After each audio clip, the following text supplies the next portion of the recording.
1-сентябрга карата мамлекеттин дээрлик мектептеринин баары жаңы окуу жылына бет алып, өз даярдыгын көрүп жаткан мезгил. Андай окуу жайлардын бири Бишкек шаарындагы номер 2 орто билим берүү мектеби. Бул жерде мугалимдер окуучулары менен бирге билим күнүнө арналган ырларды жаттап, келе жаткан майрамды чыдамсыздык менен күтүшүүдө. Салтанаттуу гимн, вальс жана 1-класстын окуучулары. Жакынкы арада бул мектептин аянтчасы дал ушундай шаңга бөлөнмөкчү. Анткени 1-сентябрь көпчүлүк үчүн бул өзгөчө майрам. Ал эми азыркы тапта бул мектептин окуучулары даярдык иштерин жүргүзүүдө. 1-сентябрга биздин мектеп толугу менен даяр деп айтсам жаңылышпаймын. 1-сентябрь салтанаттуу күнүбүз жылдагыдай эле быйыл эң жакшы өтөт. 1-сентябрда саат 9-да мектептин алдындагы аянтчада бизде салтанаттуу кече болот. Билим берүү министрлиги белгилегенде жыл сайын окуучулардын саны өсүүдө. Аны менен бирге мамлекет боюнча билим берүү жайлары дагы көбөйүп жатат. Мисалы, жыл айыгына чейин дагы 74 мектеп курулуп колдонууга берилет.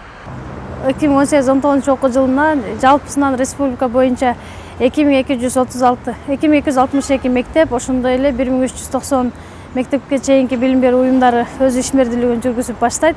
Ошондой эле былтыркы окуу жылына салыштырмалуу быйылкы окуу жылында 26 мектепке көп мектептерибиз 26 көбөйдү.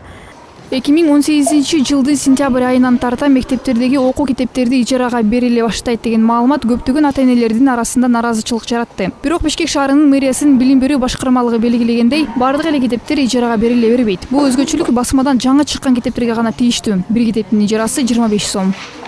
Ата-энелерден көп арыздар түшкөн. Китептер өтө эле кымбат келип атышат. 200-300 сомдон сатып алып атышат ата-энелер. Ошо негизинде быйыл билим берүү министрлигинде китептерди арендага берүү маселеси көтөрүлгөн. Буюрса 1-сентябрдан баштап китептер окуучуларга берилет. Бардык предметтерден эле китептер келип түштү. Бирок китеп маселесине карабастан окуучулардын баардыгы тематикалык сабактарды жана класстык сааттарын жогорку деңгээлде өткөрүүнү пландаштырууда. Тактап айта кетсек, 1-сентябрь күнү окуу башталбайт, майрам гана белгиленет. Ал эми окуу жылы Кыргызстандын бардык мектептеринде 4-сентябрда башталмакчы. Кундуз Кадатаева, Бакытбек Максат уулу, Прайм жаңылыктары.